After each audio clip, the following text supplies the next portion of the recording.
after they booked, I was like, holy crap, that's one of our competitors. But we looked at it and we're like, you know what? It's all right. Like when you're like during like what World War One, I think it was. Like on Christmas, everyone became friends for the day. It was cool. They sang songs, they shared food, kept each other alive. There was still a certain level of compassion. And yeah, we'll feed them and then we will destroy them.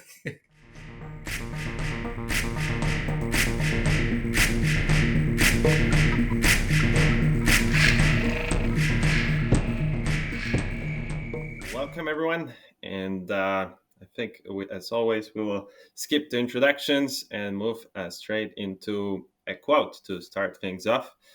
And the quote today dun, dun, dun, dun, dun, is going to be from Archimedes. I know you want him, and he's quoted often. The weird thing is that the quote seems to change, depending on there's like so many variations of that quote, but I would just give one that I read in Peter Drucker book, which is, "Give me a place to stand on, and I can lift universe off its hinges." So, and there's like other variations of like, "Give me a place to stand on, and lever long enough, and I shall move the earth," and all of that. But the reason I'm quoting this is that the important part of this quote is the place to stand on, and how it relates to business, meaning that people come to us and they want to go somewhere, as in their become a bigger fish, make their business greater, better, make more sales. But usually, I think in your experience, the first part of the process is basically to figure out where they currently are, or who they actually are, and what their business actually is.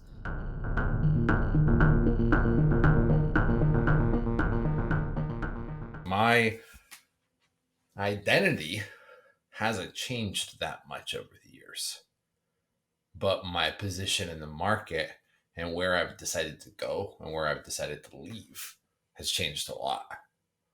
So people typically, I had someone describe me as scrappy and as a survivor, and it's very true. So, what do you have to say about that whole process? Like, what are the strategies to do that? Like, what are some mental models you use to assess that, and or like, what are some common problems, myths?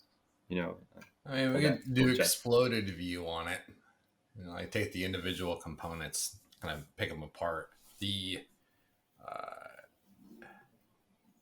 So as a business owner, I don't work with startups anymore, right? So that's something that I have spent hours, probably 20 plus hours, training folks on our team to spot startups or startups in disguise, people that, you know, I had someone the other day. So yes, it's an established business model.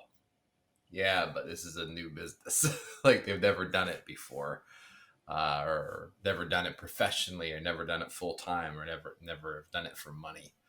The if we're looking at business specifically, it isn't a rule. There's plenty of people that have a regular day job and have side hustles, right? And that, I think the first distinguishing factor is not what the business does, but the the level and depth and duration of the commitment. It's something that I think that is missed. Commitment. That's the everyone talks about positioning, right? How do I position my brand? How do I position myself?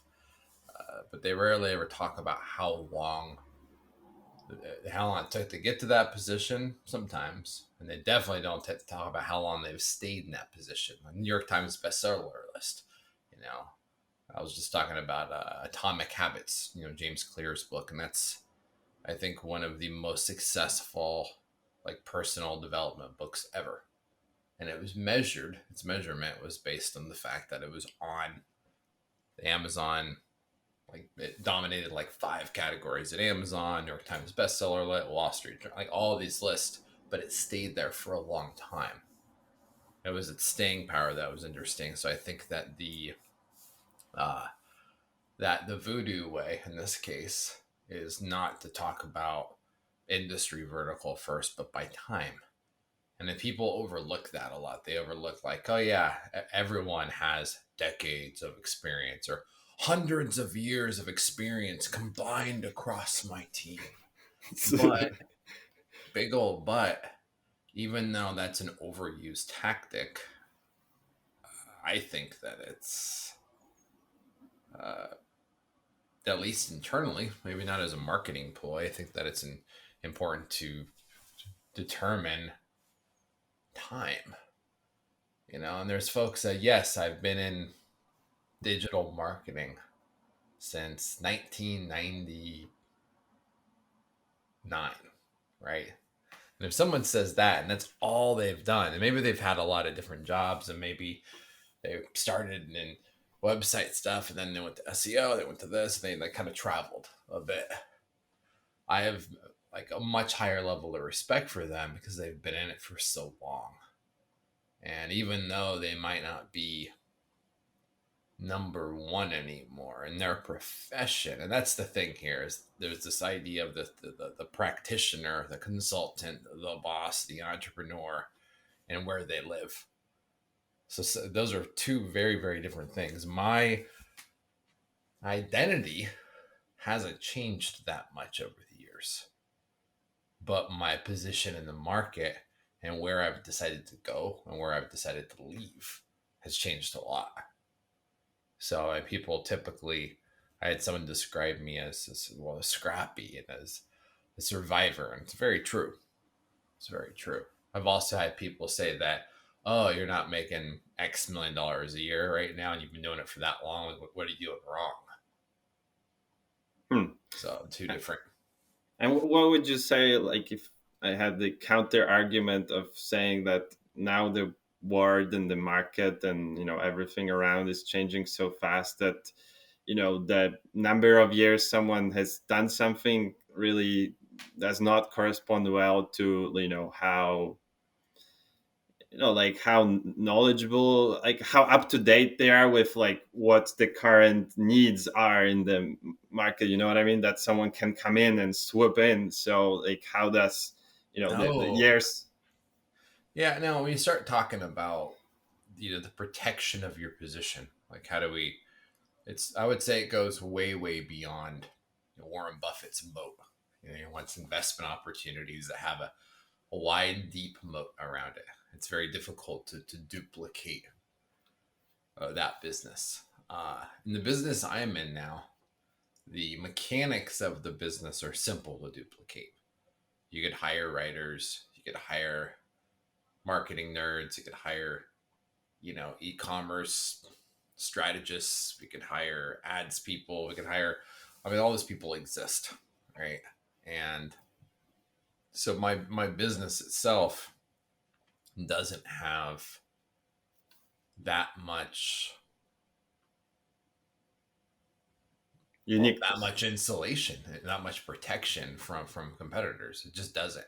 Like we were in like the top number 4 spot, I think, on Clutch for a good like year. But we let our guard down for a bit. We got busy serving clients and not chasing reviews, and now we're like maybe like 9 or something. Right? We got kicked way down the thing. Granted, it's very close. The level of variance is small there, so I imagine if I went and bribed a few people for reviews, I could probably get it back into the number 3 or number 2 spot, maybe. Right? That's doable, but the fact that it was that easy to get knocked down, but it's going to be that easy to go back up. Actually, it that isn't a very, what do they call it, investing. I don't have a very defensible position right now. However, my What team war? Yeah, is go ahead. very defensible, and I am very defensible. So if we had to close shop tomorrow and go do something else in the marketing space, we'd be able to do it. So Yeah.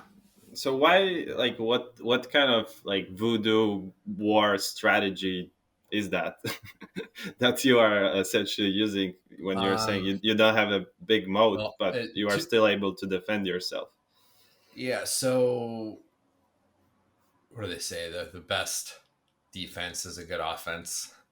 That's that. It's a super cliche, but I don't even think it's true, to be honest. uh, I think with Sun Tzu, a lot of it distills down to not fighting a fair fight. Like you don't, if they've got 10,000 soldiers that are well trained and carrying spears, then you have 10,000 soldiers that are well trained and carrying spears, and you're going into full frontal battle. You know, like you know. The Revolutionary War kind of stuff, where you just line up against each other, and Civil War too, actually, and just shoot at each other or throw spears at each other. That's a fair fight. The odds are 1 to 1. Hmm. We don't fight fair fights here, and that's what we do with our clients now. It's something that comes up a lot in conversation. Is like, how do we create an unfair advantage? And that's I don't know what I'd call that inversion, but like, and so part of it, I do think, and the part that this particular calendar year 2021 for me is a year where I'm spending a lot more time training my clients and training my folks, and it's it's a little scary because I feel like I'm getting a distance from like the actual work, like the actual craft of copywriting and craft of marketing and all of that. But that will help us create an unfair advantage because people will lose people too. Like, well, that'll happen. But being able to rapidly equip and deploy those people to do things, that is hard.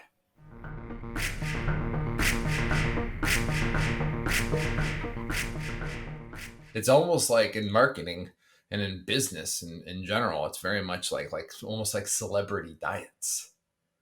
It's like, oh, what is Jennifer Aniston from Friends? When that was back in the '90s, right?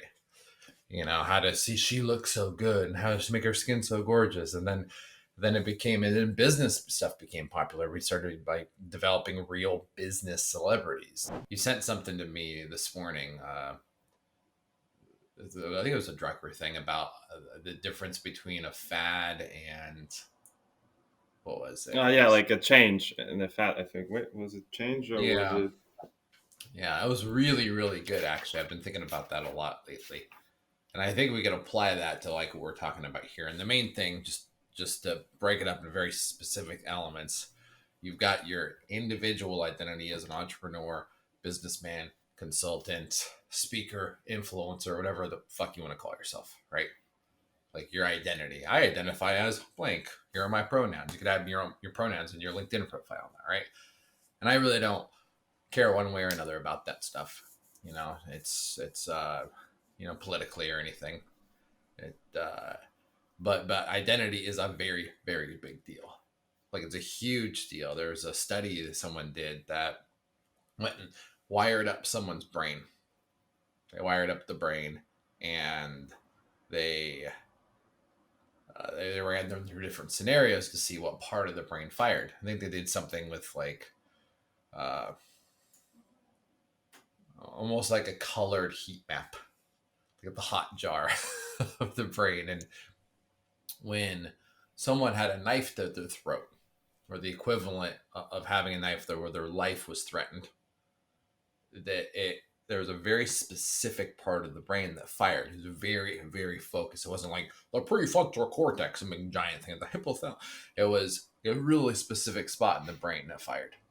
Hmm. And when someone had their beliefs, which is all tied up into identity, challenged, like, oh, I think 9/11 was a hoax. I think that, on the opposite end, I think that the vaccine, uh, I think that the vaccine is fake, or that, or I think there are many gods, or I mean, just go on and on, right? Whole long list of how religion, Scientology. sign on, or like I mean, morals in general, Yeah. where we talked about the pronouns, the trend, the transgender. Well, I think that's a fantasy, and if you are transgender, it the exact same spot fires. So I challenge this. So people's beliefs and their identity super tied together. They are different things, but the like most people, they may know who they want to be, but they don't know who they are now. And Yeah. so it's very aspirational, right? It's aspirational, and that's part of the problem is that you see the fad, right? The fads that come in, the people talking about like it's almost like in marketing and in business in general, it's very much like almost like celebrity diets. It's like, oh, Yeah. what is Jennifer Aniston from Friends when that was back in the 90s, right? How to see she looks so good and how to make her skin so gorgeous. And then it became, and then business stuff became popular. We started by developing real business celebrities like Steve Jobs and Elon Musk, and then marketing exploded and sales, like in the sales space, folks like uh you got like Zig Ziglar, like the OG in the sales space. You've got Grant Cardone. You've got so you started seeing these celebrities, and the celebrities come with all these ideas and it's amazing charisma. They all had charisma, or have, the ones that are still alive. Uh, and some of their stuff I even like, right? But when you're trying to establish your personal identity in business, like this is who I am, it it gets mixed up with who I want to be. Hmm. And uh So yeah, so that's that idea of coordinates. Like, so we're mapping out who we are. It's like, how do we self-identify? This is who I am, right? This is who I am, and this is where I am right now. So that's that reality check piece of it. And it gets in they say, be in the now. That's another fad, right? That's a good one though. Like, you need to be in the now. Like, what does your bank account say? How do other people describe you? We've talked about this before, that status is determined by how other people, not by you. And uh what is it that, where are you at now? So I think detaching from the aspirational, I'm a comic, I'm going to be and also what muddies the water even more is they mix up their personal identity with their business's identity. And those are separate things. Those are separate things. And yeah. hmm. No, I mean, there's many directions we could go, but I think it all kind of ties to this, like both in business and both in personal life, that this kind of incongruity between what we who and what we think we are versus what people perceive us as, and also us as what the customer actually buys. I think that Drucker even has a quote that the customer rarely buys what the business thinks it's selling, or something like that. Like, I'm paraphrasing Uh-huh. roughly, but it essentially means that a lot of people don't know, I think, in business even, don't know what they are actually selling. So, like, what is the value that the customer actually appreciates from the product or service they give? So it's that the biggest work you think that there is to figure this out? Like, what is it actually Yeah, I mean, is having the that reality check is important, and it also gives you a list of stuff to work on. It's the delta, right? Like for me, my whole business transformed. It was, the guy was Craig Gottlieb. Craig Gottlieb is uh he he was an auctioneer, that actually got like he would get interviewed on like Pawn Stars and some of the like the History and Discovery Channel things as being an expert in old weapons. He had like one of the weapons he auctioned off was Howard Hughes' old Ruger. So he had like a lot of, this guy was a really smart guy. And I was helping him rebuild his website. I just learned Joomla. I just learned it, and I was slowly piecing it together, and it was an absolute nightmare project. It was so hard, and he's like, and I was going back and forth with him on this forum, and I used to love selling and marketing on forums, and it's like, Nate, could I just pay you to teach me? He says, Nate, could I just pay you to teach me how to do this? And they're just like early stages of screen share technology at this point. They're still a little clunky. And I was on a clunky wireless connection too, right? It wasn't a great like internet connection. But I started teaching him. And and before that, I had fancied myself kind of like a Swiss Army knife, event promoter slash hero to the small business owner. Right? That was my identity. That was bullshit. But when through interactions with actual customers and clients, this kept coming up, and when I delivered it, they asked for more, and they kept paying me for it, and then I was able to charge more for it, and it was still marketing. It was still small businesses. I was still serving the owners directly. It was still the same like suite of skills, but my identity wasn't consultant at that time. My identity was teacher. Hmm. That I teach people how to do. I teach them how to fish, right? Hmm. And if I look back on that, if I hadn't been listening, if I had insisted, no, stranger, you need to buy this from me and buy it in this way. I need you to care more about the deliverable than the interaction, right? And I would have failed miserably because I didn't have the skills back then. When I was teaching it, that's one of the reasons why I'm good on like live sessions now, is because in the beginning I had to plow through all that discomfort.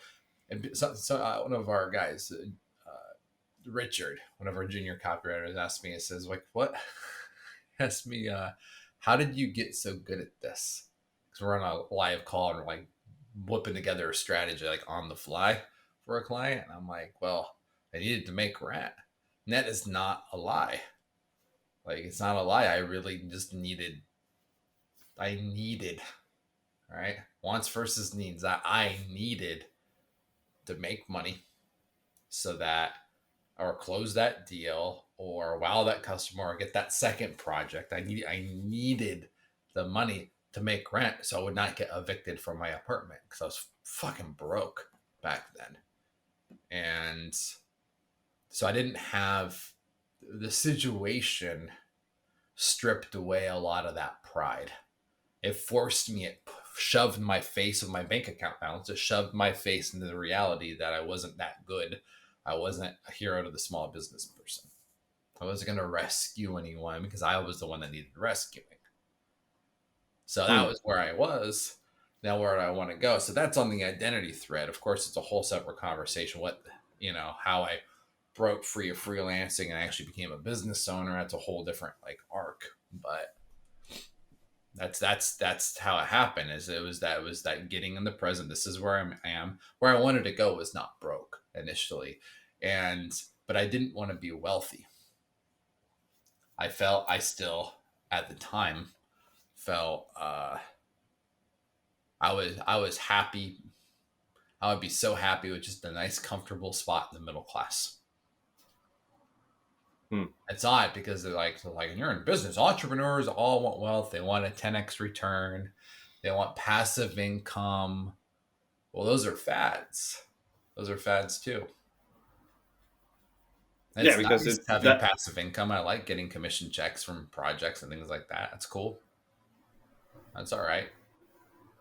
But But for me, that wasn't my identity. That's not who I was. And frankly, our business doesn't do that either. I think we participate. We've got one paid referral program we participate in. One. We've been in business 12 years. Oh, have we tried a bunch? Hell yeah, we have. But that's not our business's identity or our personal identity. We don't, frankly, and that's the opposite end of it. Is I don't want to be associated with those people. Okay. It's almost a form of like racism, but in the marketing space. Yeah, like there is people think of the word, for example, discrimination as wrong, but like all we do as humans is discriminate in a way. It's like you can't Mm-hmm. focus on everything, so like you gotta discriminate in a way. I, on something.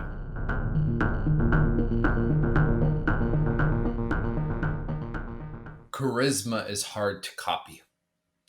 I mean, you can learn persuasion techniques. You get the right haircut, get a vocal coach, get a posture coach so you can work the little circle where you're supposed to stay in the circle during a TED talk. I'm a wanderer. I'll be like back and forth on the screen.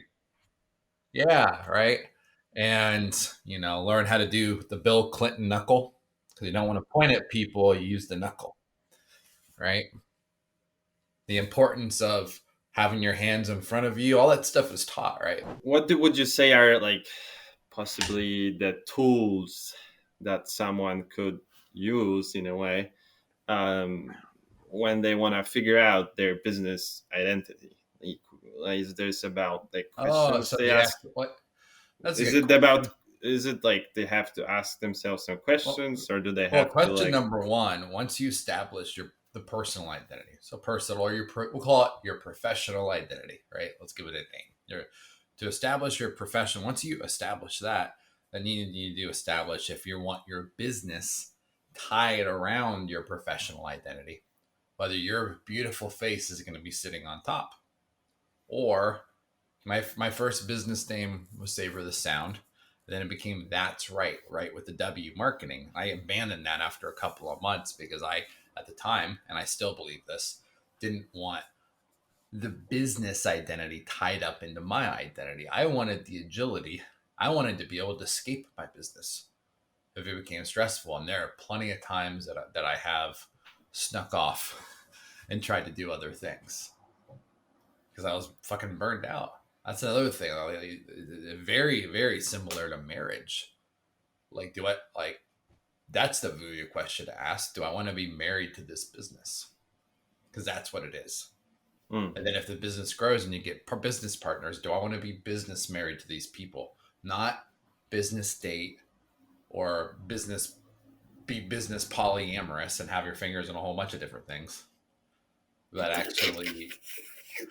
actually be married in a monogamous relationship with this business partner, right? Okay. So that's the first thing is different, like how together do they need to be? Hmm. And there's advantages and disadvantages to both, right? Yep. Oh, big time. Well, it makes your business a lot harder to sell if the purpose of a business is to sell the business eventually, right? Then what makes it harder to sell? If it's tied up in your identity, Okay. because I'm not selling Nate. I'm not gonna resell Nate to the highest bidder. Mm-mm. I'm not gonna whore myself out like that. But then there are still even when you look at people we follow, there's quite a bunch of them that actually make themselves the face of their business, right? And so what would you say, like, are the reasons they do that, or like what are the advantages of that besides the Well, they're obvious that the you moat. market your name, but other than Well, that? charisma is hard to copy. I mean, you can learn persuasion techniques. You get the right haircut, get a vocal coach, get a posture coach so you can work the little circle where you're supposed to stay in the circle during a TED talk. I'm a and wanderer. ma- I'll be like and make back the and good forth on hand the screen. gestures. Yeah, right. And learn how to do the Bill Clinton knuckle because You don't want to point at people, you use the knuckle, right? The importance of having your hands in front of you, all that stuff is taught, right? But charisma, I mean, there are people that have developed it, but it is really, really hard. It's really hard. And I would say that I am persuasive, and I would say that I'm a good teacher, but I would not call myself charismatic. Because Hmm. especially if people like maybe up to in the first few minutes, but like once that there's the half life of Nate's charisma is very short. Like it doesn't have a long shelf life. You know, I start settling, my ego gets in there. I start rambling, especially when I get nervous, and then there's like imposter syndrome happening in real time in my head, and I just go crazy. It's not charisma. It's crazy. Uh, So it's I think good it's when you all have right. charisma. Yeah, and I think it's all right. The fact is that there is our upsides and downsides. One of the upsides is it's you make yourself really competitive. Like that is a mode. They're not gonna, if it was the Konrad's kingdom like that you build, and your face is stamped on everything. It's that those actually works. The personal brand celebrities do this when they endorse products. Dr. Dre Beats, the super overpriced headphones. You've got folks like Puff Daddy. Whew, you guys are a genius at personal branding.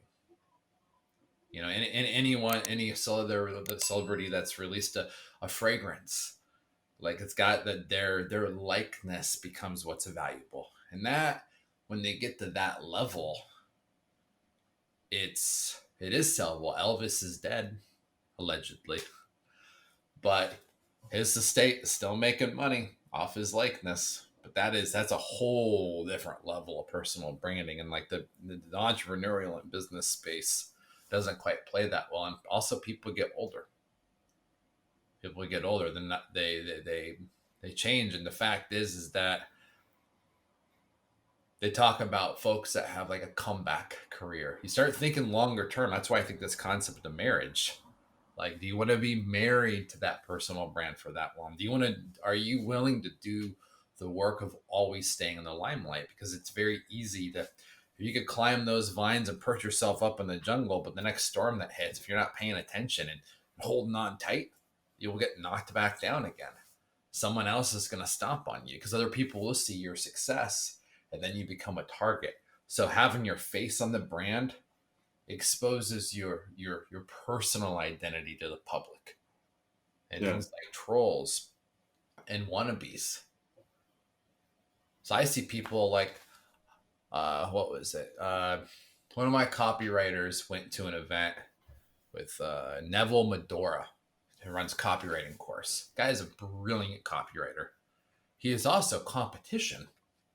Like if him and I went head to head and both submitted proposals to a company, he would smoke me. He would fucking smoke me in that head to head. But because of marketing more than skill, I think, right? He's talented too. He's got both. I think he's probably better at a lot of this stuff than I am.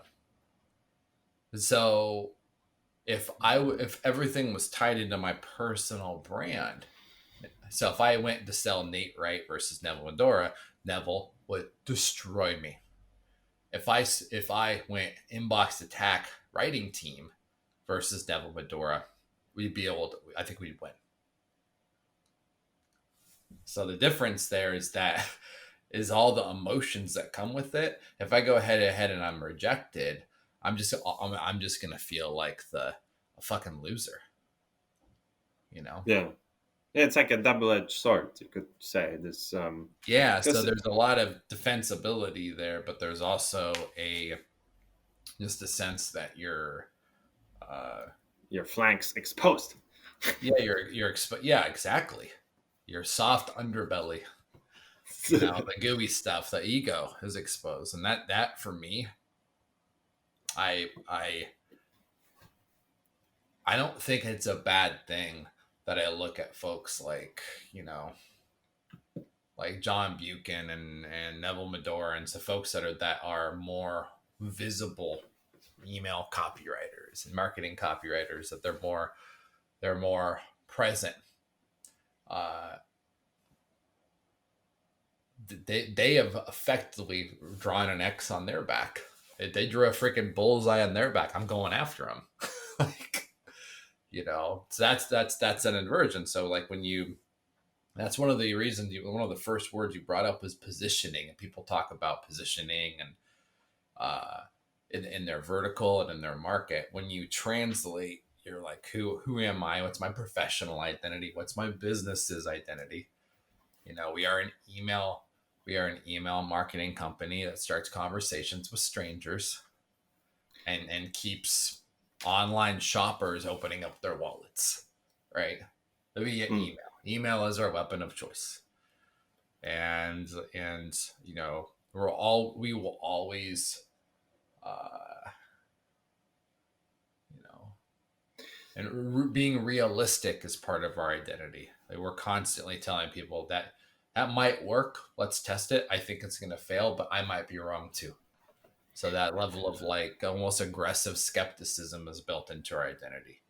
Our Oh, willingness to teach our big secrets is in hmm. our identity. Like we had one of our competitors, one of our biggest competitors. They're in the same like magic quadrant or whatever, like the Gartner magic quadrant. They're in the same quadrant as we are on Clutch, in the same fucking category. And they reached out to us for help on something. And after they booked, I was like, holy crap, that's one of our competitors. But we looked at it and we're like, you know what? It's all right. Like, one of your like during like what, World War I think it was. Like on Christmas, everyone became friends for the day. It was cool. They sang songs, they shared food, kept each other alive. There was still a certain level of compassion. And Hmm. yeah, we'll feed them and then we will destroy them.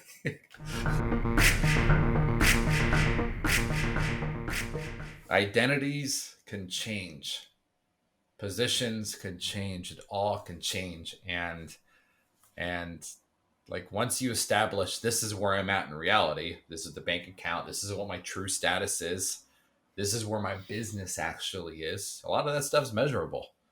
Bank account, ranking system, review count. There's a lot of metrics that we could use to say this is how big or small my fucking marketing dick is. Right? It's measurable. It is.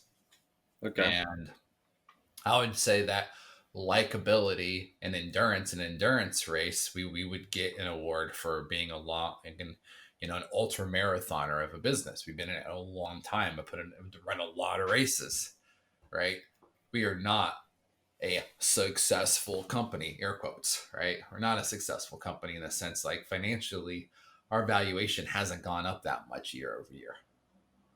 Like, we might be worth between 3 million to 5 million, maybe. So that's the reality check. I want our company to be worth more. That's a measurable thing. That's aspirational. So then you have to look at strategies to figure out how to build that up. And I will likely need to rely on my personal professional identity in order to make that happen faster. But I have to be doing it willingly and intentionally, and save enough distance so that people aren't buying me, they're buying my team, they're buying our vibe, they're buying our toolkit. They're not Hmm. buying Nate. And that's tough. I'm trying to get to that point. We're not there yet though. So, because Hmm. I made the mistake of letting the stuff intertwine too much. So Okay. it was an early mistake in the business, and I've been trying to undo that mistake for years.